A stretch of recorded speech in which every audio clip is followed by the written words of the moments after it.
Acclame Jésus, alléluia. Nous allons prendre nos Bibles dans l'évangile de Jean, chapitre 5. L'évangile de Jean. L'évangile selon Jean. Parce que vous comprenez qu'en fait, les évangiles sont des versions. Vous avez l'évangile selon Matthieu, l'évangile selon Marc, l'évangile selon Luc et l'évangile selon Jean. C'est-à-dire que chacun d'entre eux, chacun des contemporains de Jésus-Christ a raconté l'histoire selon sa version. Donc, on a compilé les différentes versions. Et puis, ces différentes versions nous permettent de voir effectivement beaucoup de choses que peut-être Matthieu n'a pas pu soulever, que Marc n'a pas pu soulever, que Luc a peut-être soulevé. Et dans ce cas de figure, par exemple, l'histoire que nous allons lire, Jean est le seul à l'avoir racontée. Dans tous les autres évangiles, cette histoire ne figure pas. Il n'y a que l'évangile de Jean qui nous raconte cette histoire. Donc, nous lisons dans Jean, chapitre 5, à partir du verset 1. Après cela, il y eut une fête des Juifs. Et Jésus monta à Jérusalem. Vous savez qu'en Israël, à l'époque, il y avait beaucoup de fêtes, plusieurs fêtes. Et chaque fête avait sa signification. Dans ce cas de figure ici, la fête dont il s'agit, c'était la fête de la libération à Jérusalem. Donc, près de la porte des brebis. La porte des brebis, c'est la porte où on lavait les brebis. C'est l'endroit où on nettoyait les brebis avant qu'on les amène dans le temple pour le sacrifice, pour l'Holocauste. On l'appelait donc la porte des brebis. Et là, il y avait une piscine qui s'appelait Bethesda, en hébreu. Bethesda qui signifie maison de miséricorde, maison de grâce. Et je crois que tu es à Bethesda ce matin. Tu es dans la maison de miséricorde. Tu es à l'endroit où coule la grâce de Dieu. Et ma prière ce matin, c'est que personne d'entre vous ne soit privé de cette grâce. Que tu saisisses ta portion de la grâce, que tu entres avec chez toi aujourd'hui, afin que ton miracle soit rendu possible dans le nom de Jésus. Ça ne dépend pas de celui qui court, ni de celui qui s'agite, même si tu es une boule de feu comme moi. Ça ne dépend pas de mes agitations, non, ça ne dépend même pas de la couleur de ma cravate. Alléluia. Mais ça dépend de Christ qui fait grâce. Et je crois que ce matin, Christ va te faire grâce. Quand je te vois dire Alléluia, Amen, vraiment j'ai envie de te donner une gifle spirituelle. Pour te réveiller un peu. Parce que quand je vois la grâce sur ta vie, mais quelqu'un ne peut pas dire Amen comme ça. Ah, c'est bon, là, acclame le Seigneur. Voilà, c'est ça. Alléluia. Vous savez, quand une femme doit accoucher, la sage-femme lui pousse l'enfant. Pousse, pourquoi? Pour que l'enfant sorte, n'est-ce pas? Moi, je vois des femmes enceintes ici. Dis à ton frère à côté, tu es une femme enceinte. Et je vois les hommes qui sont en train de me regarder, qui écarquillent les yeux, mes pasteurs. Oui, tu es une femme, tu es l'épouse de Christ. Oh, on acclame Jésus, alléluia. Tu es enceinte de bénédiction, de grâce. Alléluia. Donc, quand je te vois dire Amen, là, j'ai envie de te donner une gifle pour que tu pousses, pour te réveiller. Parce que tu n'es pas conscient des grâces de Dieu sur ta vie. Voilà pourquoi tu dis un Amen faible comme ça. Dis un Amen bien. Alléluia. Il y avait un frère au Gabon qui m'avait vraiment impressionné. Il faut voyager avec nous dans l'émission, vous allez voir. Il y a des violents. Quand je prêche, ça m'arrive à plusieurs reprises. Je prêche. Ils sont tellement saisis par la parole, feu bouillant. La parole de Dieu brûle dans leur cœur, comme les disciples d'Emmaüs. Il dit, nos cœurs ne brûlent-ils pas lorsqu'ils nous expliquaient les Écritures? Pendant que je prêche, la parole de Dieu brûle dans leur cœur. Tu entends Amen. Ils vont finir tous les Amen. Après, ils disent maintenant Amen bien. Quand ils ont fini avec Amen bien, ils disent c'est la vérité. Quand ils ont fini ça, après ils vont dire maintenant nul semblable n'est vrai. Maintenant, quand tu libères encore une autre révélation d'un haut niveau, là, ils ne savent plus quoi dire. Ils se lèvent, ils se jettent à tes pieds. À plusieurs reprises, j'ai failli tomber. J'ai été surpris. Boum, mais qu'est-ce qui se passe? Ils attrapent. J'ai dit, mais c'est quoi? On acclame Jésus, alléluia. Il y a des violents dans le royaume de Dieu qui savent s'emparer de leur bénédiction. Donc ce matin, quand je libère une parole, si c'est pour toi, saisis. Par contre, fais attention à mes pieds, pardon. On acclame Jésus, alléluia. Alléluia. Alors, c'est une piscine qu'on appelle la piscine de Bethesda, donc la maison de grâce, de miséricorde. Il y avait des portiques, 5 portiques. Les portiques sont, enfin, ce qu'on appelle des portes dans une ville. Quand vous allez, par exemple, sur le cours Victor Hugo, en direction de la rive droite, vous avez là la porte de Bourgogne. Voilà, ce qu'on appelle portique, c'est ça. Et imaginez maintenant la piscine de Bethesda, donc autour de la piscine, il y avait donc des galeries comme ça, ok. Il y avait 5 galeries comme ça. Et en dessous, donc sous chaque portique, étaient couchés des malades de toutes catégories. Il y avait des aveugles, des paralytiques, des boiteux. Il y avait toutes sortes de maladies, toutes sortes de situations. Pourquoi? Parce qu'en fait, c'était un endroit où on recueillait tous les cas difficiles et tous les cas désespérés. Donc les médecins, ils ont essayé, ils n'ont pu rien faire. Ils ont couru partout. Et ils se retrouvent là pour la grâce de la dernière chance. Et comment elle s'est manifestée, cette grâce-là?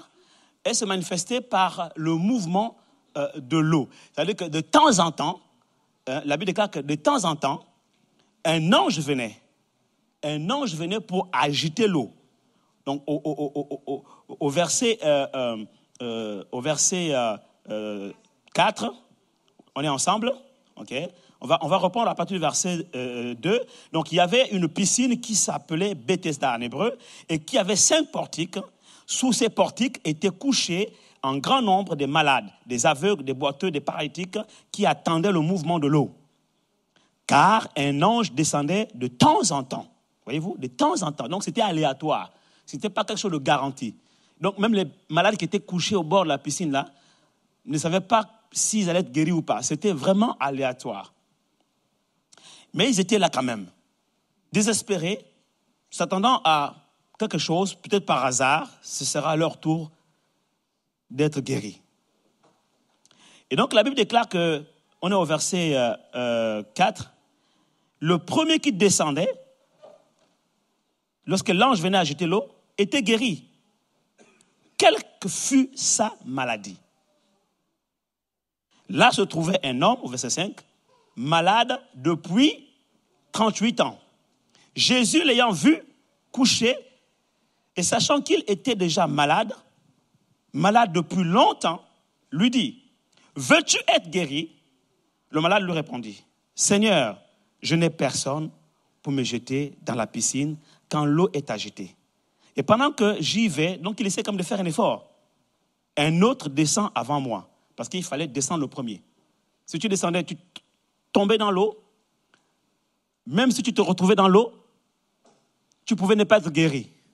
Parce que pour être guéri, il ne suffisait pas de tomber dans l'eau, mais de tomber le premier. Dis à ton frère, le royaume de Dieu est forcé.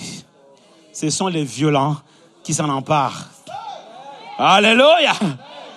Donc, même si on a dit que l'ange ne guérit qu'une seule personne, frère, tombe. Tu tombes dans l'eau, l'ange va se débrouiller. Alléluia. Je suis déjà là, tu es obligé de compter avec moi. Et je crois que Jean aurait écrit cette version de façon différente. Il aurait dit, mais il y eut un homme nommé Jérémie. Pendant qu'un plongeait, lui aussi plongea. Et depuis ce jour, l'ange guérit 2 personnes. Quelqu'un acclame Jésus. Alléluia. Alléluia. C'est ça la foi. Il dit, je n'ai personne. Bien-aimé, ne te dis pas que, vraiment, on a prié pour tout le monde, sauf pour moi. On a profité, il y a eu la conférence, ça, mais rien ne s'est passé. J'attends la prochaine conférence. Tu n'as pas besoin d'attendre. Ce n'est pas seulement ici que Jésus guérit. Un violent dit, Seigneur, la conférence est finie. Seigneur, le culte est fini. Mais ta puissance n'est pas terminée. Alléluia. Est-ce que je prêche? Est-ce que je prêche? Alléluia. Tu dis, j'ai saisi ma grâce. Même en sortant de l'église, Seigneur, j'ai saisi ma grâce. Alléluia. Même dans ma propre chambre, tu vas me visiter. Parce que la piscine d'autrefois était limitée. Mais la piscine d'aujourd'hui, elle est intarissable. Quelqu'un acclame Jésus. Alléluia. La piscine de l'époque s'est limitée aux 5 portiques. Mais la piscine de maintenant, Jésus a dit, celui qui boira de cette eau deviendra en lui une source d'eau, un fleuve d'eau vive qui coulera dans toute l'éternité. C'est une piscine qui n'est pas limitée. Alléluia. La piscine du Saint-Esprit n'est pas limitée à l'église. Non, même si à l'église, on n'a pas pu t'imposer les mains, même si à l'église, on n'a pas prophétisé sur toi, bien aimé, la puissance de Dieu n'est pas terminée. La puissance de Dieu n'est pas limitée. L'onction de Dieu continue de couler. Quelqu'un acclame Jésus. Alléluia. Alléluia. Donc si l'ange venait pour guérir une seule personne, à partir d'aujourd'hui, toi aussi tu peux plonger. Si quelqu'un plongeait le premier, toi aussi tu plonges le deuxième. Un autre plonge le troisième. Donc l'ange dit, mais qu'est-ce qui se passe? Je ne guéris que seule personne. Tu dis, mais tu vas te débrouiller aujourd'hui. Quel est ce Dieu qui l'envoie que pour guérir une personne? Tu viens du ciel là-bas sur la terre ici, tout ce parcours de combien de kilomètres pour venir guérir une seule personne? Donc l'ange allait envoyer un message. Allez téléphoner le ciel. Allô le ciel, j'ai un problème sur la terre. Des violents comme Jacob m'ont attrapé. Alléluia. Ils ne veulent plus me laisser partir. Je fais comment? Et le Seigneur Dieu le souverain allait réunir le ciel, conseil céleste. Voici Dieu allait réunir le Père, le Fils et le Saint-Esprit. Le Dieu Elohim. Le conseil céleste allait prendre un décret. Allait dire, à partir de maintenant, on ne guérit plus une seule personne, mais on guérit tous qui ont la foi et qui plongent.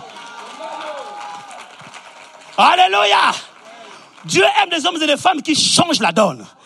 Dis, j'en ferai partie. Je change la donne. Quand vous lisez la Bible, lisez avec les yeux de la foi. Alléluia. Quand vous voyez les versets où on dit, voilà, par exemple, l'âme qui pêche, c'est celle qui mourra. Tu dis, je ne mourrai pas. J'ai peut-être péché, mais je ne mourrai pas. Oh, ça c'est les violents. Alléluia.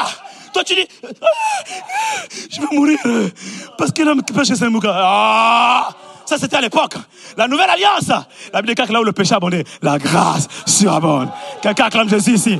Alléluia. Oh, quelqu'un est en train d'être libéré de la culpabilité. Quelqu'un est en train d'être libéré de la condamnation. Je dis que la grâce de Dieu est abondante. Elle est surabondante. Donc quand tu lis le verset qui dit, l'homme qui pêche, c'est celle qui mourra, dis ça ne me concerne pas. Tu es une génération, tu es d'une race qui change la donne. Oh, alléluia. Hey, j'écoutais quelqu'un donner une formation. J'ai regardé la formation, c'est un bon formateur. Et c'était vraiment un bon théologien. J'ai aimé sa formation sur l'herméneutique, l'homilétique. Bon, ça, c'est pas pour vous. Hein, c'est pour nous, les pasteurs. Mais il y a un truc qu'il a dit qui m'a choqué. Il dit, vraiment, dans ma maison, vraiment, les enfants sont parfois capricieux. On est dépassés. Et puis, ma femme est dépassée. Et parfois, je dis à ma femme, laisse tomber ma femme.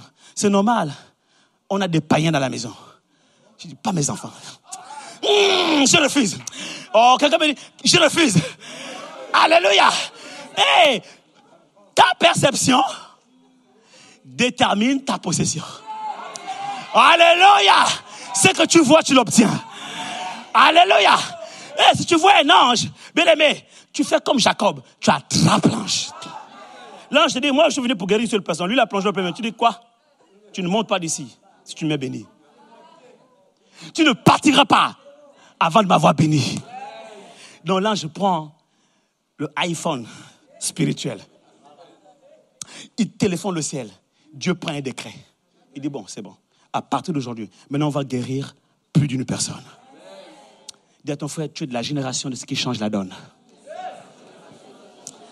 Alléluia. Je pense qu'il n'a pas assez de foi. Change de personne. Alléluia. Regarde droit dans les yeux. Si tu vois la foi dans ses yeux. La Bible dit qu'il y a des gens qui ont amené un paralytique, qui ont porté un paralytique sur un lit. Ils ont ouvert le toit. Ils sont descendus avec le paralytique. Ils ont fait descendre le paralytique. Et la Bible dit que Jésus, voyant leur foi, guérit le malade. Est-ce que quand tu regardes ses yeux, tu vois la foi? Regarde les yeux de ton voisin. Oui, je vois la foi. Je vois la foi. Alors, reçois ton miracle. In the name of Jesus Christ. Reçois ton miracle. Reçois là-bas au fond. Reçois au fond. Reçois au fond. Recevez les chantes. Recevez au nom de Jésus. Quelqu'un acclame Jésus. Alléluia. Est-ce que je prêche? Je sens l'onction ici. Cet homme était là, couché au bord de la piscine de Bethesda. Et la Bible dit que l'ange venait de temps en temps agiter l'eau.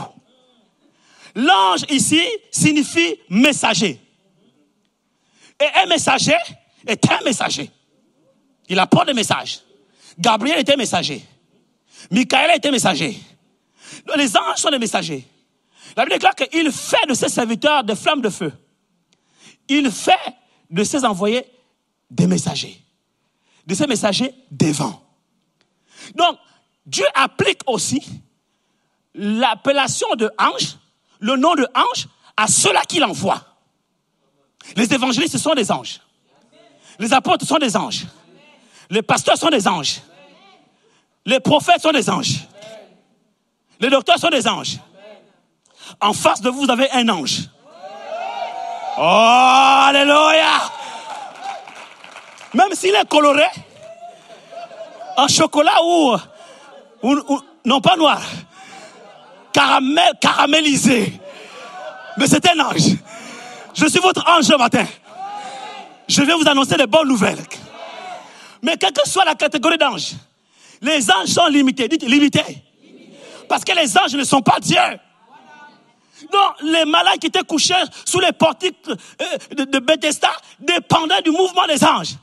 C'est-à-dire qu'en fait, ils dépendaient de l'onction qu'il y avait sur les anges. Ils dépendaient de l'onction qui coulait sur les messagers, sur les serviteurs de Dieu. Les serviteurs de Dieu sont des anges. Et la Bible dit que, quand vous lisez l'Apocalypse, écrit à l'ange de l'église de Philadelphie, écrit à l'ange de l'église d'Éphèse, écrit à l'ange de l'église de Laodicée. En fait, il parle des pasteurs qui sont établis sur cette église et à qui il envoie des lettres.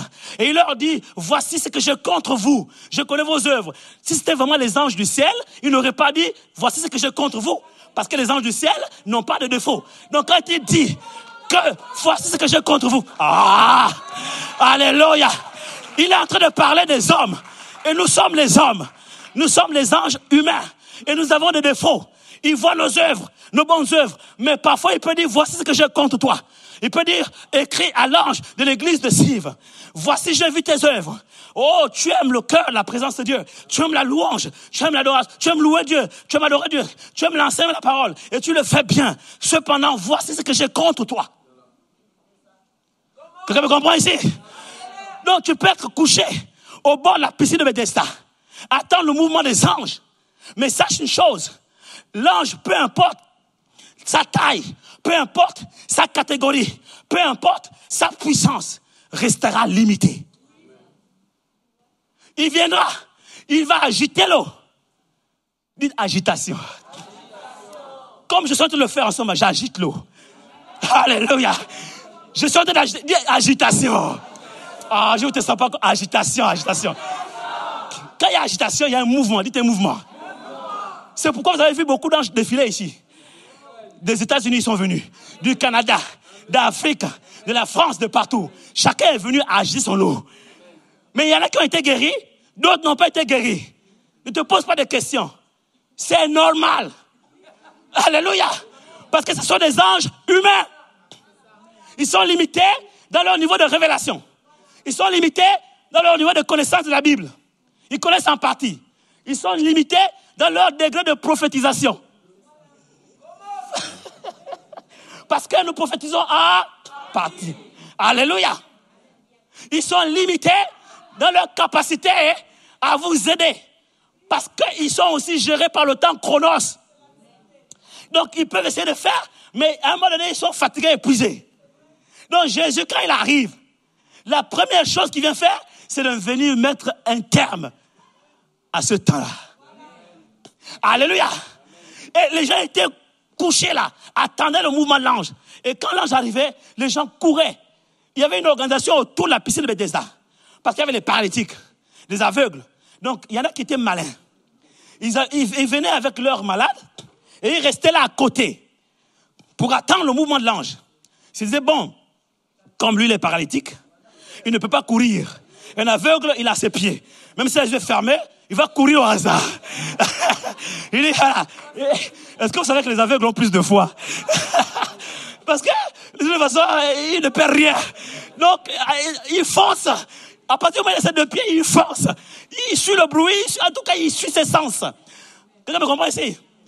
Donc, ils se sont dit, bon, avant qu'un aveugle passe, le premier, on va rester à côté de notre paralytique.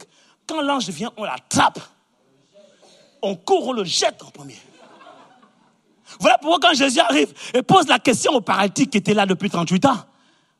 veux-tu être guéri? Il lui dit, mais je n'ai personne.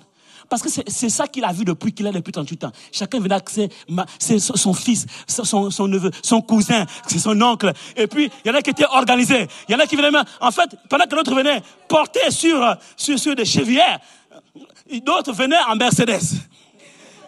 Donc, pendant qu'il y a 4 personnes qui sont des carcasses à transporter un paralytique pour l'amener sous le portique, l'un des portiques de Bethesda, il y en a qui arrivent en limousine, qui se garent là et tout. Mais ils ont tout essayé partout.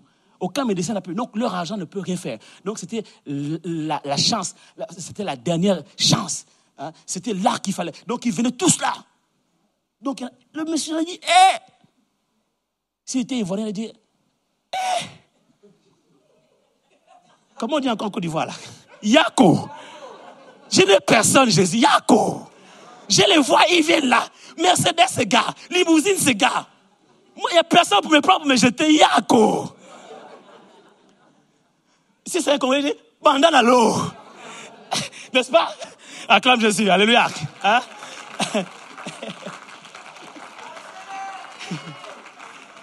Bon, mais là, on nous a traduit ça en français. Donc, là, on est en France. Là, c'est un fils de Descartes. Voyez-vous? Voilà, c'est un fils de Molière. Il tourne sa langue et dit, Jésus, je vais t'expliquer. En fait, il faut savoir une chose. Ici, il y a un phénomène qui se produit. Lorsqu'il y a une agitation de l'eau, il y a un être céleste qui vient du ciel et qui agite l'eau. En cet instant-là, il faut avoir une organisation mise en place. Il faut de l'anticipation. Donc, à partir de ce moment-là, il faut qu'il y ait des personnes qui se positionnent. Donc, il faut mettre en place des processus bien élaborés qui fassent en sorte que selon un plan calendaire bien déterminé, lorsque le mouvement de l'ange arrive, il faut sauter le premier. À ce moment-là, mais moi, je n'ai personne. Ça, c'est la conclusion. Quelqu'un acclame Jésus, c'est alléluia. Mais quand Jésus arrive, Jésus dit, laisse-moi tomber tes philosophies. Laisse-moi tomber tes raisonnements. Dis à ton frère, laisse tomber tes raisonnements.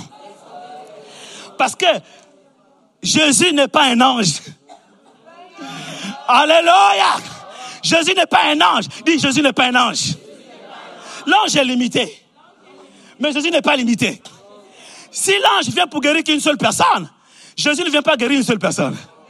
Alléluia, qu'est-ce qu'il dit? Il dit, venez à moi, vous tous, plus fort, vous tous, plus fort, vous tous. Ça veut dire, dans la piscine de Jésus, il y a de la place pour tout le monde.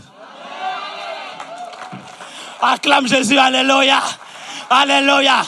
Si tu n'as pas pu recevoir ton miracle dans la piscine du prophète Mabouani, ne sois pas triste parce que c'est un ange de surcroît humain. Il est limité. Demande quand il regarde l'heure, il commence à régler. Bon, il faut qu'on arrête. Il est limité par le temps.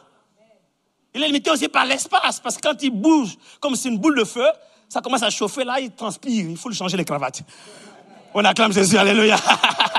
Et il est limité par tout ça. Donc, ceux qui sont au premier rang reçoivent les premières émanations des ondes quand il agite l'eau. Après, ça peut arriver ici, des fois, quand il rentre dans les rangs, chacun dit, ah, peut-être qu'il va venir vers moi. Mais il s'arrête à ton voisin à côté. Donc, quand tu as les yeux fermés, quand tu pries le Seigneur, tu te fais. Peut-être qu'après, ça va être moi. Et il va profiter sur moi. Mais après, il passe. Il va se dire, ah. Bon, peut-être qu'il va revenir. Mais tu regardes l'heure en train de passer, tu dis, ah. Et en plus, il a prêché longtemps, mais il a commencé à prier un peu tard. C'est normal. C'est un ange humain. Sa piscine est limitée. Mais la piscine de Jésus n'est pas limitée. Il y a de la place pour tout le monde. Quelqu'un acclame Jésus ici. Alléluia. Alléluia.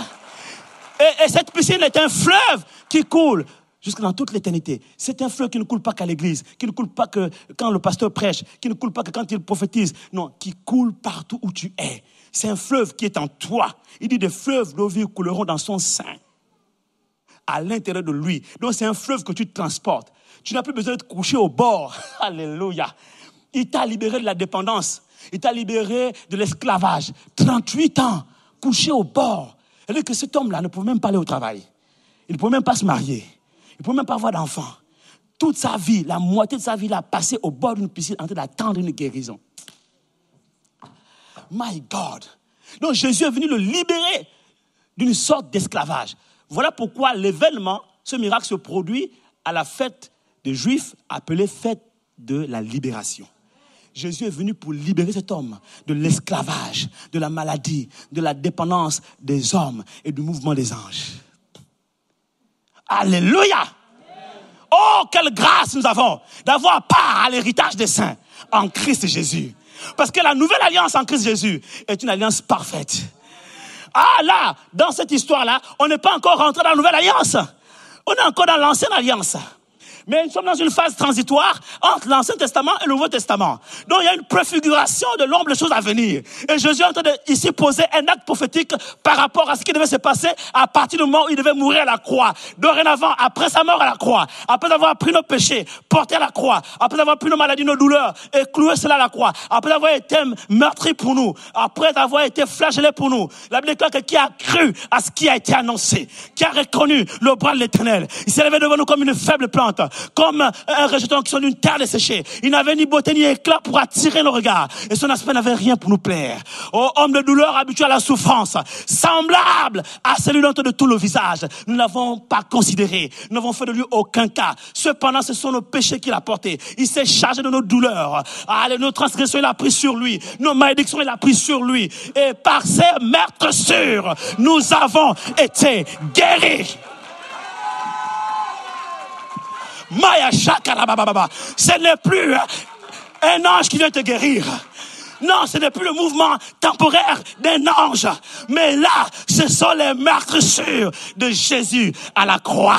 Et Jésus était d'annoncer là. Il est en train d'annoncer la préfiguration de ce qui devait arriver. Dire à cet homme, c'est fini. Je te libère de l'esclavage. C'est la fête de la libération. Ah, bien aimé, la fête de la libération en Israël se déroulait entre le mois de mars et avril. Le fait a commencé en février. Mais très souvent, c'était fin mars, début avril. Ça veut dire à la fin de l'hiver et au début du printemps.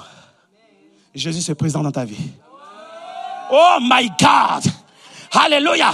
Je suis venu te dire ce matin que c'est la fin de l'hiver. Dans ta vie, la saison d'hiver est en train de passer. L'hiver est la saison qu'on n'aime pas, qu'on déteste le plus. Parce que l'hiver, il fait très froid. L'hiver, on dort beaucoup. L'hiver, on travaille peu. L'hiver, le jour dure très peu, moins longtemps. Et la nuit arrive très tôt. Le jour se couche trop vite. Et la nuit dure longtemps. Parce que le jour se lève trop tard. Il est 7 heures, mais il est encore nuit.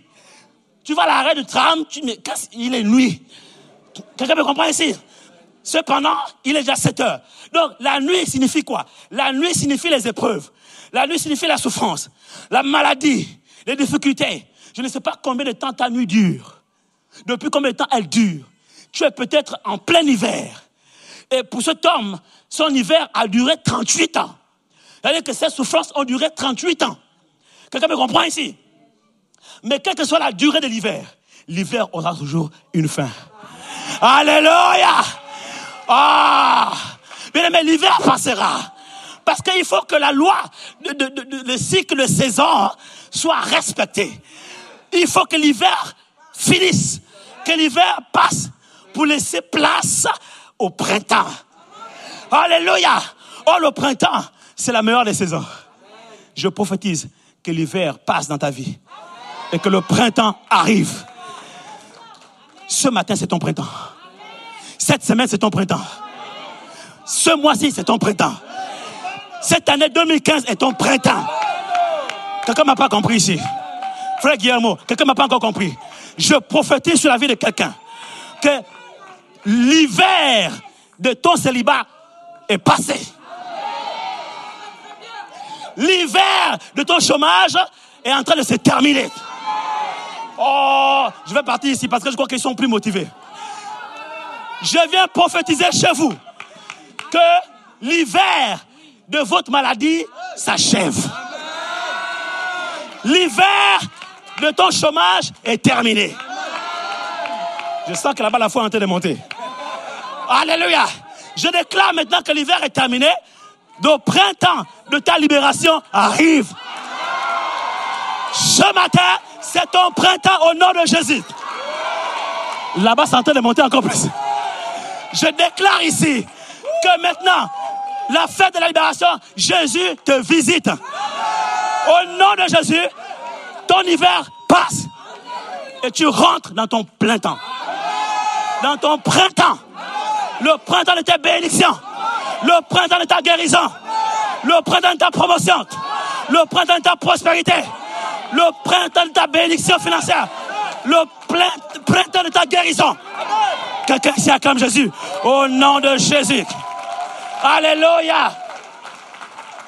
La Bible déclare Jésus marchait sur les galeries de Bethesda. Jésus aimait se promener. Dites, Jésus aime se promener. Il parcourt la terre. Il arrive là, à la fête de la libération. Il vient publier une année de grâce. Parce que, voyez-vous, Bethesda veut dire aussi maison de grâce. Donc, 5 portiques, comme 5 le chiffre de la grâce. Donc, Jésus parcourt, alléluia, le territoire de la grâce. Il passe par le premier portique. Alléluia, il passe au deuxième, il passe au troisième. Je ne sais pas sous quel portique était couché cet homme. Peut-être au 5e portique. Mais c'est là que la grâce de Dieu l'a rencontré. Tu es peut-être couché sous le 5e portique. Tu es au bon endroit ce matin. Parce que c'est le lieu de rendez-vous avec la grâce de Dieu. Alléluia! Et quand Jésus arrive, il pose la question à cet homme. Il dit, veux-tu vraiment être guéri? Pourquoi il pose la question à cet homme? Parce qu'on peut se poser la question, mais pourquoi Jésus pose une telle question? C'est tellement évident. Ça fait 38 ans qu'il est là. C'est normal, il veut être guéri. Remarquez bien que Jésus ne pose pas des questions inutiles, des questions anodines, ou qu'on pourrait dire en bon français, des questions gratuites. Non. Jésus, quand il pose une question, il sait pourquoi il pose la question. Quand vous lisez les évangiles, la plupart des cas où Jésus a guéri les malades, il a toujours posé la question, veux-tu être guéri? Oui, je le veux. Veux-tu être pur? Oui, je le veux. Pourquoi? Pourquoi? C'est un choix, d'accord? Parce qu'il y a des gens qui ne veulent pas être guéris. Il y en a ici, moi je me souviens d'un évangéliste, Jean-Louis Jaillet, qu'on a déjà reçu ici, le doyen, un général de l'armée, dans le royaume de Dieu, enfin, disons, au niveau du ministère, un homme qu'on nous respectons beaucoup, nous racontait une histoire. Il disait qu'en fait, un jour, parce que Dieu l'a tellement utilisé dans la guérison, il faisait des croisades d'évangélisation et puis il prie pour les malades, les paralytiques se lèvent et marchent. Et là, il y avait un homme qui était sur un fauteuil roulant et il a une compassion soudaine qui vient dans son cœur pour cet homme. Et il vient vers cet homme et il lui dit, j'aimerais prier pour toi. Et il commence à prier pour cet homme. Et il dit maintenant, lève-toi et marche. Cet homme le regarde. Il dit, mais lève-toi et marche. Tu es guéri. Cet homme le regarde. Et cet homme lui pose la question, il dit, mais est-ce que je t'ai dit que je voulais être guéri? Jean-Louis Jaillet nous dit que c'était la première fois dans son ministère qu'une telle situation lui arrivait. Il n'a rien compris, il ne comprenait pas ce qui se passait. Ce n'est que plus tard qu'on lui a raconté qu'en fait, cet homme-là ne veut pas être guéri parce qu'en fait, il est cotorep. C'est-à-dire qu'il perçoit une pension d'invalidité. Donc maintenant, si toi tu viens à ton onction pour le guérir, là, il va se lever et marcher. C'est fini. La provision est coupée. Les services sociaux vont lui dire, mais c'est bon, tu t'as guéri. Va travailler. Comme il ne voulait pas aller travailler. Il y a des gens qui sont comme ça, enfin, dans la vie, qui n'aiment pas être guéris parce qu'ils veulent profiter du système en place, du dispositif social. Et puis, de la tension des êtres humains. Parce que quand tu es malade, les gens ont compassion de toi. Les gens, ils t'entourent. Tu ne fais plus rien. Tout le monde fait tout pour toi. Quelqu'un me comprend ici? Donc, tu es chouchouté. Tu deviens un bébé. Et il y a des gens qui aiment ce confort. Ce confort émotionnel, ce confort, je veux dire affectif. Parce que je ne sais pas, peut-être que bon, il a trouvé en cela vraiment une consolation. Il a trouvé en cela vraiment plus une bénédiction peut-être. Je ne sais pas quel type de bénédiction. Mais pour lui, c'est une bénédiction que vraiment, on lui donne de l'argent sans travailler, que les gens soient à son service, qu'il y ait des femmes qui viennent envoyées par les services sociaux pour le nettoyer, tout ça là. Oh my God, je prie ce matin que tu sois libéré de cet esclavage. Au nom de Jésus. Tu n'as pas besoin de dépendre d'un système humain. Et quand Jésus pose la question à cet homme, c'est parce que Jésus veut le libérer de la dépendance du système humain. Il veut le libérer de la dépendance du système social. Il veut le libérer de la CAF. Il y en a ici, ils ne veulent pas aller travailler. Parce qu'il se dit, bon, moi j'ai tant d'enfants. La CAF, à la fin du mois, ça me fait 2000 €. Avec ce que je sais déjà, si je vais travailler, je serais peut-être payé seulement à 1200 €, SMIC. Donc, entre aller travailler et gagner 1200 € et ne pas travailler et gagner 2000 €, le choix est vite fait. Et Jésus te pose la question, veux-tu vraiment être guéri? Quelqu'un acclame Jésus ici, alléluia. Alléluia. Veux-tu vraiment être guéri? Parce que si tu es libéré du système de ce monde, alors Dieu va te connecter au système céleste. Et le système céleste, vois-tu, il est plus rémunérateur que le système terrestre. Parce que la Bible déclare que, or, sans la foi, il est impossible de lui être agréable. Car il faut que celui qui s'approche de Dieu croit que Dieu existe. Et qu'il est le rémunérateur. Il est le rémunérateur de tous ceux qui le recherchent. Cherche Dieu. Il a dit, vous me chercherez et vous me trouverez. Si vous me cherchez de tout votre cœur, et je me laisserai trouver par celui qui me cherche, si celui-ci me cherche de tout son cœur. Ne dépend pas de la CAF, ne dépend pas du système social de France, parce que ces choses-là sont limitées. Ne dépend pas de Pôle emploi. Parce que Paul peut mourir. Vous me comprenez? Il y a une soeur qui m'a raconté une histoire qu'on l'a invitée manger et puis elle dit je paye combien? L'autre a dit non, ne t'inquiète pas, c'est pas toi qui paye. Elle dit mais qui paye? Elle dit c'est Paul. Qui est Paul? Pôle emploi. Donc il y en a qui vivent sous couvert de Paul. Il y en a qui leur adresse est domiciliée chez Paul. Vous me comprenez ici? Et ils attendent que Paul leur donne du travail. Ils veulent que Paul leur donne une situation. Bien aimé, Jésus est venu à la fête de la libération te libérer du système de Paul. Alléluia. J'aimerais te dire ici que Paul peut te donner l'emploi. Mais tu ne seras pas forcément heureux. Parce que le travail que Paul va te donner peut te créer d'autres ennuis, d'autres soucis. Paul peut te donner de l'argent, mais cet argent sera limité. Parce que la provision de Paul, voyez-vous, est comme la cruche qu'Abraham a donnée à Agar. À un moment donné, l'eau s'est épuisée. L'eau a tari. Alléluia. Mais quand Agar a crié, a pleuré, oh, Dieu n'a pas répondu. Mais lorsque l'enfant, Ismaël, a pleuré, a crié, la Bible déclare que Dieu a envoyé un ange. Et l'ange a dit, l'Éternel a entendu le cri de l'enfant. Dieu a ouvert les yeux d'Agar et Dieu l'a montré dans le désert, en plein désert, Dieu l'a montré un puits. Aïe, aïe, aïe, aïe, aïe, aïe, aïe, aïe, aïe. Bien-aimé, quand tu te déconnectes du système de Paul, quand tu sors du système humain et que tu places ta confiance dans le système divin, le système céleste, le système de Dieu, même dans le désert, tu trouveras des puits d'eau. Même en plein chômage, en fait, ce n'est même pas un chômage, même en pleine situation sans emploi sur le plan terrestre, tu auras toujours de la provision. Tu auras toujours de l'argent. La main tombera du ciel. Ah, les rochers des déserts ouvriront leur bouche et te donneront de l'eau à boire. Quelqu'un me comprend ici? Il y a des gens, je vous assure, qui ont travaillé pendant 30 ans, qui n'ont pas pu construire une seule maison. Il y a des gens aujourd'hui qui n'ont aucun emploi, mais par la grâce de Dieu, parce qu'ils marchent par la foi, on construit des maisons, on bâtit des demeures. Alléluia! On crée des entreprises par la foi. Il y a des gens qui travaillent, mais à la fin du mois, ils ont du mal à joindre les deux bouts. Il y a des gens qui ne travaillent pas, qui n'ont rien, mais chaque jour, ils mangent. Chaque fin de mois, ils ont le quoi payer leur loyer. Quelqu'un me comprend ici? Parce qu'ils ont été libérés du système de Paul. Ils sont connectés à Christ. Quelqu'un me comprend ici? Si tu me comprends, acclame Jésus. Oh, alléluia! Le système de Paul, quand tu es malade, va te faire beaucoup d'examens médicaux pour tâtonner. Le système de Paul travaille à tâtons. On va essayer de chercher où se trouve la maladie.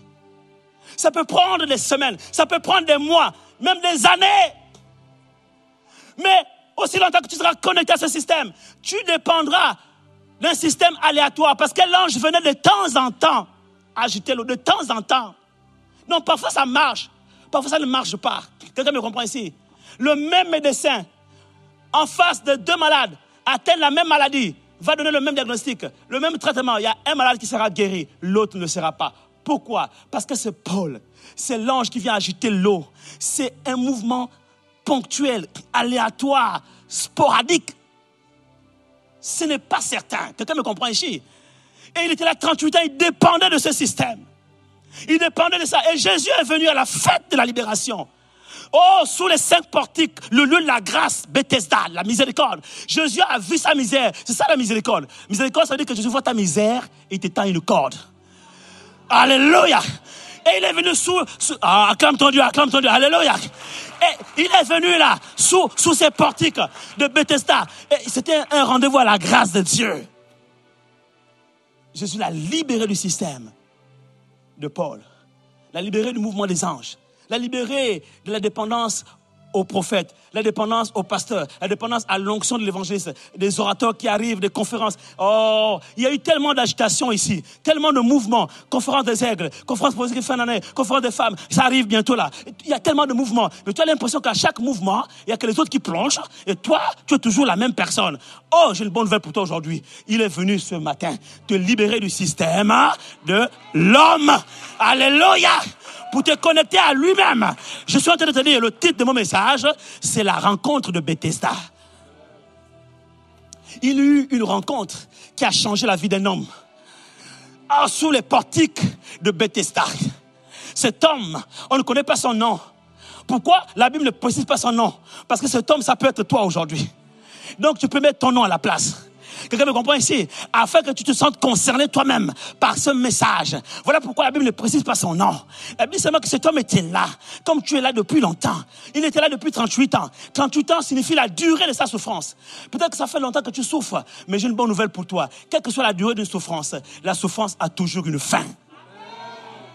Alléluia. Et lorsque cet homme a rencontré Jésus, bien aimé, la rencontre avec Jésus sous les portiques de Bethesda, cette rencontre a changé sa vie, a changé son statut, a changé son état de santé, a guéri cet homme, l'a fait lever et il a marché sur ses 2 pieds. Et la vie de cet homme a changé. Voilà un homme qui ne pouvait pas aller travailler, qui désormais peut aller travailler.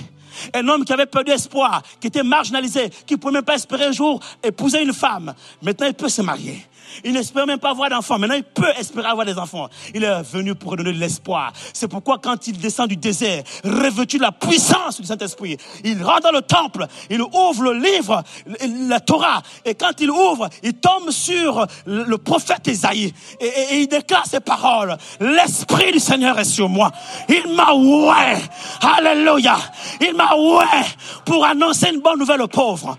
Il m'a envoyé pour guérir ceux qui ont le cœur brisé, pour ouvrir aux aveugles les yeux, afin qu'ils recouvrent la vue, pour faire lever les paralytiques, pour libérer les captifs et pour proclamer une année de grâce. Jésus est venu à la rencontre de cet homme.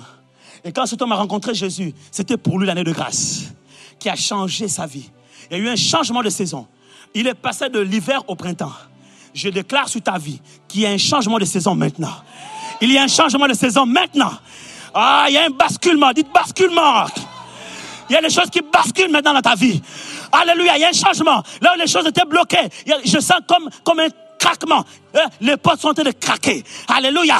C'est en train de craquer. Parce que ce qui était bloqué se débloque maintenant. Au nom de Jésus. Alléluia. Ce qui était impossible devient possible maintenant. Au nom de Jésus. Parce que tu es au bon endroit. Sous les 5 portiques. 5, le chiffre de la grâce. De Bethesda, maison de grâce. Tu es au bon endroit. Tu es au bon endroit parce que tu es au lieu de rendez-vous avec la grâce divine. Rachakabarababababa. Manda shakare baba baba baba baba. Et ta vie va basculer. Que quelqu'un dise basculer. Ta vie va changer. Hallelujah. In English, turn around. Hallelujah. It's right. Turn around. C'est ça, non? Turn. Voilà. Il y a comme un waouh. OK? Il y a un basculement. Fais comme ça. Waouh. Non, t'as pas compris. Waouh! Je suis en train de te dire que tu es en pleine vitesse vers ta destinée. Il y a une accélération de ta destinée. Maintenant, tu arrives à un virage. Tu fais un rallye. Waouh! Quelqu'un acclame Jésus. Alléluia! Fais comme ça. Imagine-toi sur l'autoroute de ta destinée. Accélère. Maintenant, tu arrives à un tournant. Maintenant, tu fais un virage à 80 degrés. Allez, vas-y. Wow. Acclame Jésus. Acclame Jésus. Acclame Jésus. Il y a un basculement. Ta vie bascule. Il y a un changement. Dites changement. Changement. Il y a un changement. Je vois un changement. Je prophétise sur la vie de quelqu'un ce matin. Je vois un changement. Dans ta situation, je vois un changement. Dans ta santé, je vois un changement. Là où il y avait la maladie, je vois la guérison. Au nom de Jésus. Il y a un basculement. Il y a un basculement qui va étonner. Qui va étonner l'entendement humain. Il y a un basculement dans ta situation. Au niveau de la maladie, il y a un basculement. Tu passes de la souffrance à la guérison. De la maladie à la pleine santé divine. Il y a un basculement au niveau de ta situation sociale. Tu passes du fumier, il te tire, il te lève, il te sort de là, il te lève, il te fait asseoir sur la table avec les grands. Je vois un basculement. Quand la grâce de Dieu fond sur ta vie, quand tu as rendez-vous avec la grâce de Dieu, sous les portiques de la grâce, quelque chose se passe. Celui qui était longtemps au bord de la piscine, qui était longtemps dans la rue, au chômage, sans domicile fixe, du jour au lendemain, se retrouve nettoyé, propre, travaillant, ayant une situation, un emploi, une maison, une femme. Quelqu'un me comprend ici. Voilà ce que la grâce de Dieu est capable de faire. Et c'est ce que cette grâce a fait dans la vie de cet homme. Cet homme peut être toi aujourd'hui. Je déclare que la grâce de Dieu en cette année de grâce va changer ta vie. Je prophétise un changement au nom de Jésus. Un basculement. Alléluia. Je déclare que là où tu ne pouvais pas enfanter, il y a un miracle qui se produit. Dieu te surprend comme cette femme. Ta vie ne sera plus jamais la même. Et ils seront étonnés les médecins de voir et de constater la présence d'un fœtus dans tes entrailles. Parce que Dieu seul est capable de le faire. Je déclare que là où ta situation administrative était difficile, indébloquable, la grâce de Dieu descend sur toi. Elle fond sur ta vie. Et il y a un basculement. Il y a un virage à 80 degrés. Aïe, aïe, aïe. Et quelque chose se passe. Il y a un changement radical. Et Dieu change littéralement ta vie ce matin. Dans le nom de Jésus. Au nom puissant de Jésus. Saisis ton miracle. Il y en a ici qui sont bloqués dans leur vie sentimentale. Dans votre famille, aucune femme n'a pu se marier. Il y a comme une malédiction, un esprit anti-mariage. Je dis que ce matin, tu es au bon endroit. Tu as rendez-vous avec la grâce de Dieu. Tu as rendez-vous avec la grâce personnifiée en la personne de Jésus-Christ. Il y a une rencontre ce matin sous les portiques de Bethesda. C'est la grâce de Dieu personnifiée en Jésus-Christ qui a rendez-vous avec toi. Et quand il te rencontre, bien-aimé, c'est que les hommes n'ont pas pu faire. Lui le fait pour toi. Et je prophétise une saison de mariage dans cette église au nom de Jésus. Au nom de Jésus. Afin que les gens où les mariages étaient bloqués mystiquement, spirituellement, soient maintenant libérés. Alors que c'est la fête de la libération. C'est la fête de la libération. Votre mariage est libéré. Ton mariage est libéré au nom de Jésus. Et tu rencontres la grâce divine. Tu rencontres la grâce personnifiée. Et Jésus te pose la question, veux-tu être guéri? Dis oui, je veux. Je le veux. Je le veux. Je le veux. Je le veux. Je te veux, Seigneur. Oh, je te saisis, Seigneur. Je le veux. Je le veux. Merci, Seigneur. Cette grâce est venue parmi eux, pleine de bonté, de miséricorde. Mais ils n'ont pas reconnu. Mais à tous qui l'ont reconnu, à tous qui ont cru en son nom, elle a donné le pouvoir de devenir enfants de Dieu. Lesquels sont nés dans la volonté de la chair, ni du sang, mais de la volonté de Dieu. Oh, j'ai une bonne nouvelle pour toi. Voyez-vous, quand la grâce de Dieu vient sur ta vie, ça ne dépend plus de tes capacités. Ça ne dépend plus de tes forces. Ça ne dépend pas de celui qui court. Ça ne dépend pas de celui qui s'agite. Ou de celui qui fait quoi que ce soit. Mais ça dépend de l'Éternel qui fait grâce. Cet homme était couché là. Il n'avait personne pour l'aider. Lui-même, il n'avait plus de force. Voyez-vous, cet homme n'avait plus assez de force. Même sa volonté était éteinte. Et quand Jésus lui pose la question, veux-tu vraiment être guéri? En fait, Jésus est en train de réveiller sa volonté. Sa volonté qui était éteinte, qui était emprisonnée par les soucis, de la vie, 38 ans de souffrance.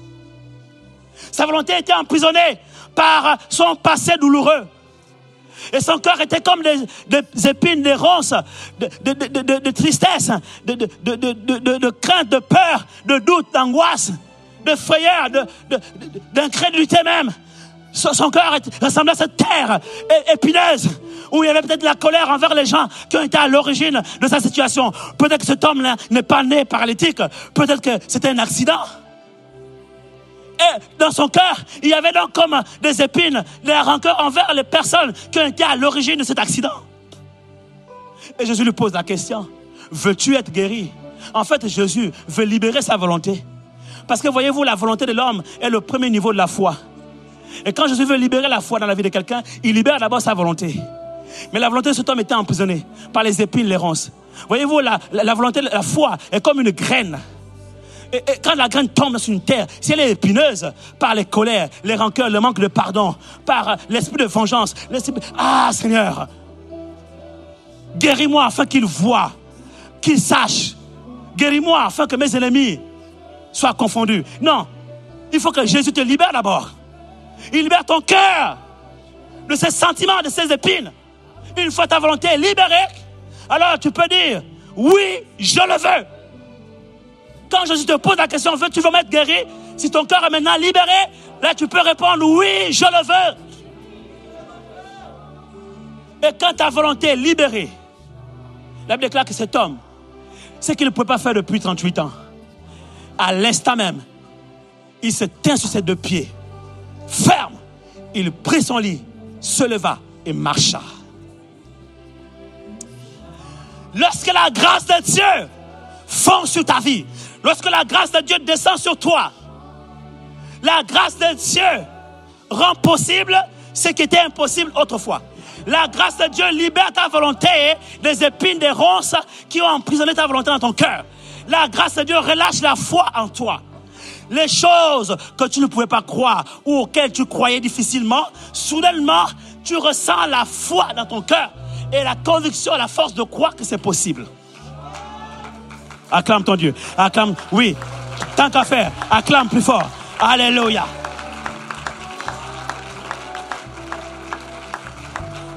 Il s'est ferme sur ses deux pieds. Il s'est ferme. La grâce de Dieu a fermé tes pieds. La grâce de Dieu a fermé tes os. La grâce de Dieu a fermé ta situation. Il a fermé ton front. Il durcit ton front. Elle durcit ton front en face de tes adversaires. Tu as rendez-vous à Bethesda. Il y a une rencontre avec la grâce de Dieu personnifiée en Jésus-Christ de Nazareth. J'ai rencontré des hommes dans ma vie depuis que je parcours les nations. Il n'y a aucun homme qui a pu changer ma vie. Mais depuis que je l'ai rencontré, ma vie n'a plus jamais été la même. Et je ne connais personne sur la terre qui ait rencontré Jésus-Christ de Nazareth, la grâce personnifiée, dont la vie est restée la même. Non, je ne connais personne. La Bible déclare que nous tous que le visage découvert, ayant reçu la révélation de ce Jésus, comme Saul sur le chemin de Damas, les écailles sont tombées de ses yeux et il a eu la révélation de Jésus. Nous tous qui le visage découvert, contemplons comme dans un miroir la gloire du Seigneur, nous sommes changés, nous sommes transformés en la même image de gloire en gloire comme par le Seigneur l'Esprit. Lorsque Moïse a rencontré ce Jésus sur le mont Sinaï, sa vie n'a plus jamais été la même. Et quand il est descendu, la Bible déclare que lorsqu'on regardait son visage était rayonnant. Il y avait une lumière, un éclat. Il y avait une telle gloire sur lui.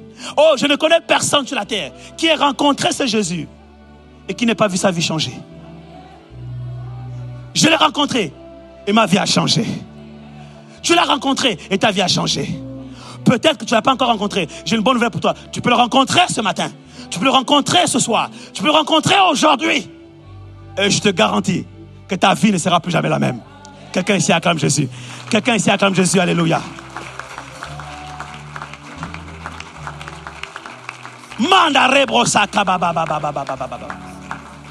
Et voyez-vous, en fait, quand Jésus pose la question à cet homme-là, Il veut libérer le cœur de cet homme de tout ce qui l'empêche de recevoir son miracle. Les conceptions qu'il avait, de dépendre des hommes, du mouvement des anges. Dieu veut le déconnecter de ces choses pour le connecter au système du ciel. Oh, j'ai une bonne nouvelle pour toi. Vois-tu, ton miracle est en cours. Mais il faut que tu libères ton cœur. Vois-tu, ton cœur ressemble à un disque dur d'un ordinateur. Et voyez-vous, quand ton ordinateur est chargé, le disque dur est saturé, tu peux toujours télécharger. Le téléchargement ne passera pas. Pourquoi? Parce que la mémoire est saturée. Il faut que tu libères la mémoire, que tu crées de l'espace pour télécharger les nouvelles applications. J'ai une bonne nouvelle pour toi ce matin. Ton miracle, ta guérison, ta bénédiction sont en cours de téléchargement. Quand tu as lancé le téléchargement, regarde le message qui s'affiche à l'écran. Téléchargement en cours. De ton frère, téléchargement en cours. Mais il manque l'espace. Alors, il t'envoie notre message. Libérez de l'espace. Si tu veux recevoir les nouvelles applications, tu veux recevoir ta guérison, libère ton cœur. Libère ta pensée. Que ton cœur ne se trouble point, ne s'alarme point. Libère tes pensées du doute, de la crainte, de la peur. Libère tes pensées des choses qui ne sont pas de Dieu. Que tout ce qui est pur, tout ce qui est digne de louange, tout ce qui est vertueux, tout ce qui mérite l'approbation, tout ce qui est digne de foi, soit l'objet de tes pensées. Aligne tes pensées aux pensées de Dieu. Car autant les cieux sont élevés au-dessus de la terre, autant les pensées de Dieu sont au-dessus de nos pensées. Libère de la mémoire. Libère, crée de l'espace.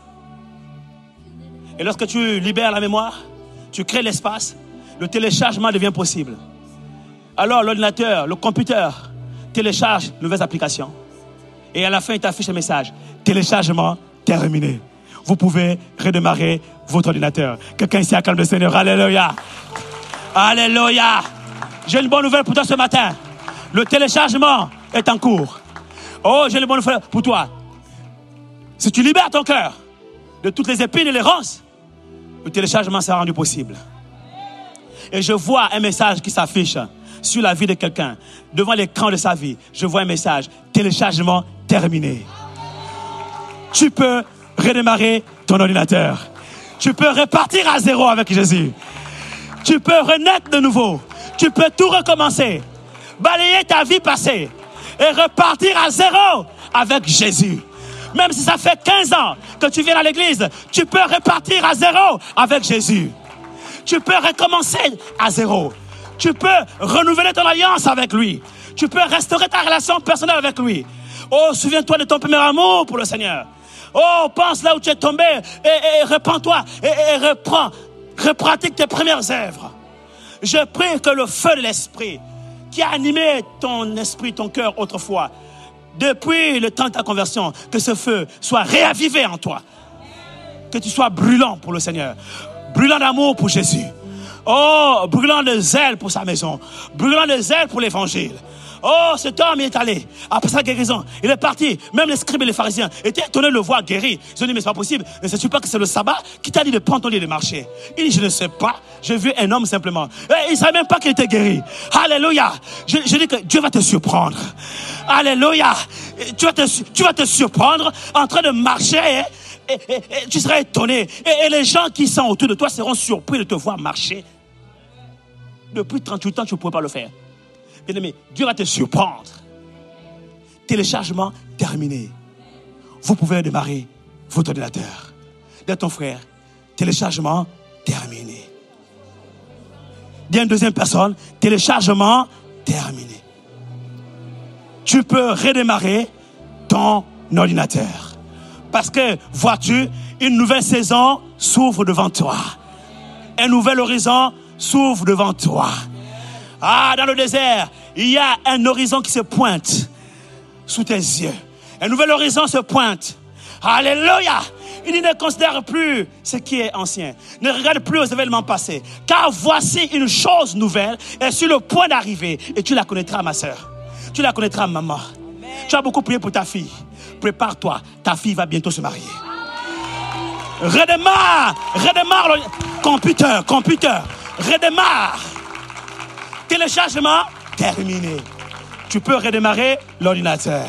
Tes prières ont été exaucées. Quelqu'un acclame Jésus. Alléluia. Alléluia. Téléchargement terminé. Pardonne. Ne considère plus ce qui est ancien. Ne regarde plus les événements passés. C'est terminé. C'est fini. C'est la fête de la libération. Il libère ton cœur. Il libère ta volonté. Il te libère de l'esclavage de 38 ans au bord de la piscine, à attendre un homme, à attendre le système des hommes à se mettre en faveur de toi. C'est terminé! J'ai vu, quand tu es rentré ici, le message téléchargement en cours. Quand je te vois maintenant, je vois téléchargement terminé. Et demain, alors je te verrai différente. Parce que tu vas redémarrer ton ordinateur. Reçois ta grâce au nom de Jésus. Quelqu'un acclame Jésus, alléluia.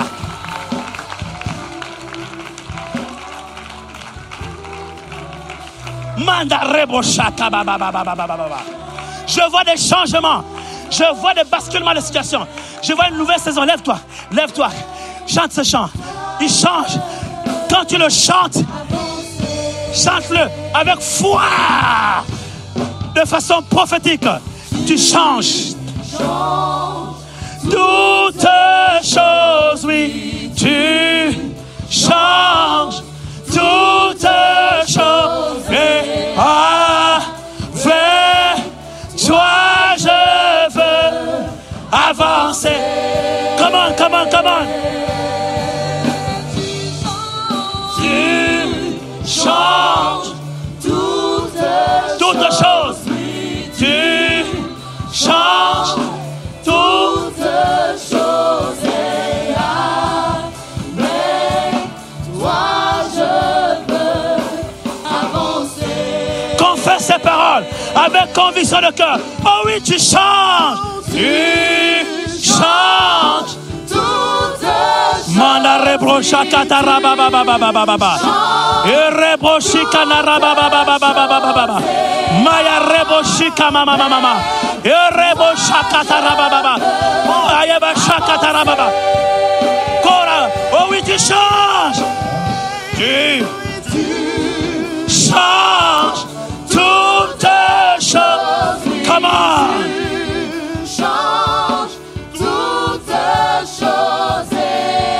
Chante-le prophétiquement. Toi, je veux prophétise sur ta vie. Avancer. Tu changes toutes choses. Comment? Tu changes toutes choses. Oui, tu changes toutes choses. Chante ce chant de façon prophétique. Et tu verras les changements s'opérer dans ta vie. Avancer. Encore. Oh oui, tu changes. Tu changes toutes choses. Oui, vois ta situation changer. Vois ta situation changer.